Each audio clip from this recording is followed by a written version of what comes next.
এই যে গাছটি দেখতে পাচ্ছেন এটা হলো বেল গাছ। এই গাছের পাতাকে বিল্বপত্র বা বেলপাতা বলে।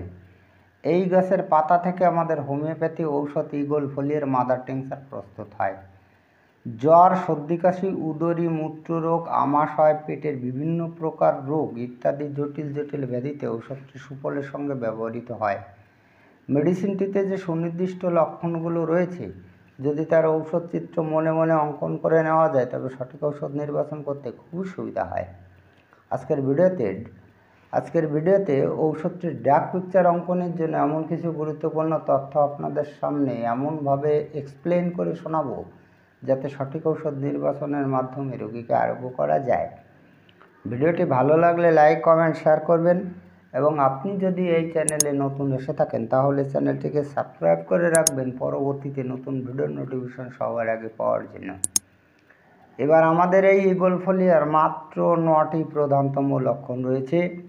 ঔষধ সিলেকশনে এগুলোর গুরুত্ব অপরিসীম, তাই আপনাদের কাছে আমি রিকোয়েস্ট করব আপনারা ভিডিওটি না টেনে যদি এই 9টি প্রধানতম লক্ষণ একটু মনোযোগ দিয়ে শোনেন, প্রয়োজন বোধে আপনার খাতায় বা ডায়েরিতে মেন হেডিংগুলো লিখে নেন, তাহলে কিন্তু আপনার ঔষধ সিলেক্ট করতে খুব সুবিধা হবে। যাই হোক, নাম্বার 1-এ রয়েছে মন। মানে আমাদের এই ইগল ফলিয়া রোগীদের মানসিক অবস্থাটা কেমন থাকে একটু জেনে নিলে ভালো হয়। কাজে খুব উৎসাহী, ইন্দ্রিয় ও মানসিক বৃত্তিগুলির প্রখরতা বেশি, লিখতে গেলে বানান ভুল করে। তাহলে আমরা মোটামুটি জানলাম যে ইগল ফলিয়ার রোগীরা কিন্তু কাজে খুব উৎসাহী। এই সমস্ত রোগীরা যে কোনো কাজকর্ম খুব উৎসাহের সঙ্গেই করে। আর ইন্দ্রিয় ও মানসিক বৃত্তিগুলির প্রখরতা বেশি। আমাদের এরকম আরও ঔষধ আছে, যেমন কফিয়া ক্রুডা এবং সাইলিসে, এই দুটো মেডিসিনের রোগীদের ইন্দ্রিয় শক্তিগুলো বেশি, ইন্দ্রিয় শক্তির প্রখরতা খুব বেশি। তেমনি আমাদের এই ইগল ফলিয়ার রোগীদেরও কিন্তু এই যে ইন্দ্রিয়গুলো থাকে, চক্ষু, কর্ণ, নাসিকা, জিহ্বা, ত্বক, এই সমস্ত এর প্রখরতা কিন্তু বেশি থাকে এবং এরা যদি লিখতে যায় তাহলে বানান ভুল করে ফেলে।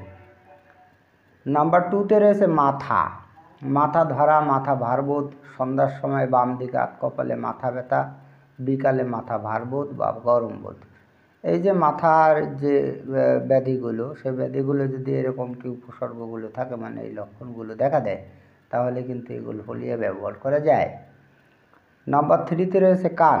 সন্ধ্যার সময়ে কান দিয়ে গরম হাওয়া বের হয়, মনে করে যে কান দিয়ে গরম তাপ বের হচ্ছে।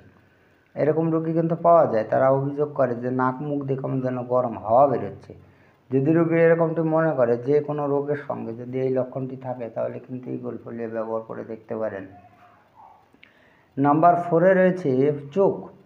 বিকালে চোখে পিছুটি জন্মে, সন্ধ্যার পূর্বে চোখ মুখে জ্বালা করে।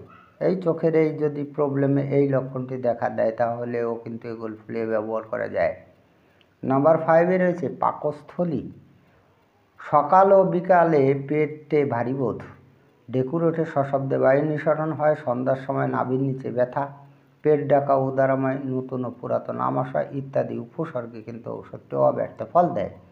তবে একটা কথা একটু বিশেষ করে মনে রাখার প্রয়োজন, এই যে ইগল ফলিয়ার যে পেটের যে ব্যাধিগুলি, এই পেটের ব্যাধিগুলি কিন্তু আমাদের এই লাইকোপোডিয়াম সদৃশ লক্ষণগুলো দেয়। প্রায় ওরকমটি লক্ষণ দেয়, লাইকোপোডিয়ামের যেমনটি লক্ষণ দেয় পেট রোগের ক্ষেত্রে। নাম্বার 6-এ রয়েছে বাতের ব্যথা। কোমরে ও পিঠে ব্যথা, সমস্ত শরীর ঝিনঝিন ভাব, এই বাতের ব্যথাও কাজ হয়। তো সেই ক্ষেত্রে কোমর ও পিঠে ব্যথা হয় এবং এই সারা শরীরে কেমন যেন একটা ঝিনঝিন একটা অনুভূতি রোগীরা করে। তো বাতের ব্যথার সঙ্গে যদি কোমর ব্যথা বা পিঠে ব্যথার সঙ্গে যদি ঝিনঝিন ভাব থাকে, তাহলে সেক্ষেত্রেও কিন্তু ইগল ফলিয়া ব্যবহার করা যাবে। শোথ বা উদরী, মূত্রের পরিমাণ কম, সঙ্গে উদারময় বা কোষ্ঠবদ্ধতায় অব্যর্থ ফল দেয়। যদি শোথ, ওই যে হাত পা ফুলে যাওয়া বা পেট ফুলে যাওয়া, যে উদরী যে রোগগুলো রয়েছে, যদি এই রোগে মূত্রের পরিমাণ কম অর্থাৎ প্রস্রাবের পরিমাণ কম হয়, তার সঙ্গে উদারাময়ও থাকতে পারে বা কোষ্ঠবদ্ধতাও থাকতে পারে, যদি এরকমটি থাকে কোনো উদরী রোগে, তাহলে কিন্তু সেই ক্ষেত্রে অব্যর্থ ফল দেবে আমাদের ইগল ফলিয়া। নাম্বার 9-এ রয়েছে মূত্র। রাত্রে বারবার উঠে প্রস্রাব করতে হয়, মূত্রের পরিমাণ বেশি। বাচ্চাদের ক্ষেত্রে এই লক্ষণটি পেলে একেবারে আপনি ব্যবহার করে দেখতে পারেন, খুবই কাজে দেবে। অনেক বাচ্চারা দেখা যায় যে রাত্রে বিছানায় শুলে বারবার বারবার প্রস্রাব করতে বেরোয়, তো এক্ষেত্রে ইগল ফোলিয়া ব্যবহার করে দেখবেন ভালো ফল দেয়। তো মূত্রসেচ রোগটা যাই হোক না কেন, যদি এই লক্ষণটি থাকে, রাত্রে বারবার প্রস্রাব করতে বেরোয়, এবং বারবার বেরোলে কী হবে, বারবার প্রস্রাব করলে সাধারণত দেখা যায় মূত্রের পরিমাণ কম হয়, এটা কিন্তু সেক্ষেত্রে এরকমটি হয় না। রোগী বারবারই প্রস্রাব করতে বেরোয়, তথাপি মূত্রের পরিমাণ বেশি হয়। এই লক্ষণ থাকলে কিন্তু ইগল ফোলিয়া ব্যবহার করা যাবে। নাম্বার 9-এ রয়েছে ঔষধের শক্তি ও ডোজ। মাদার টিংচার 6 ও 30 শক্তি অধিক কার্যকরী। ডক্টরবাবুরা দেখেছেন যে এই 3টি শক্তি অধিক কাজ করে। আর ডোজ হবে, যদি মাদার টিংচার ব্যবহার করতে হয়, ডোজ হবে 5 থেকে 10 ফোঁটা, বয়স অনুসারে দিনে 3 বার। আর যদি 6 বা 30 শক্তি, এটা আছে সেন্টিসিমেল পোটেন্সির ঔষধ, আছে শততমিক পোটেন্সির ঔষধ। এই ঔষধ কিন্তু সূক্ষ্ম মাত্রায় ব্যবহার করতে হবে। এবার একটু বলি যে এই আমাদের ইগল ফোলিয়া, অর্থাৎ এই বেলপাতা থেকে যে ওষুধটি তৈরি হচ্ছে, এটা যদি আপনি মাদার টিংচার খান, তাহলে কিন্তু কামরূপুর দমন হবে।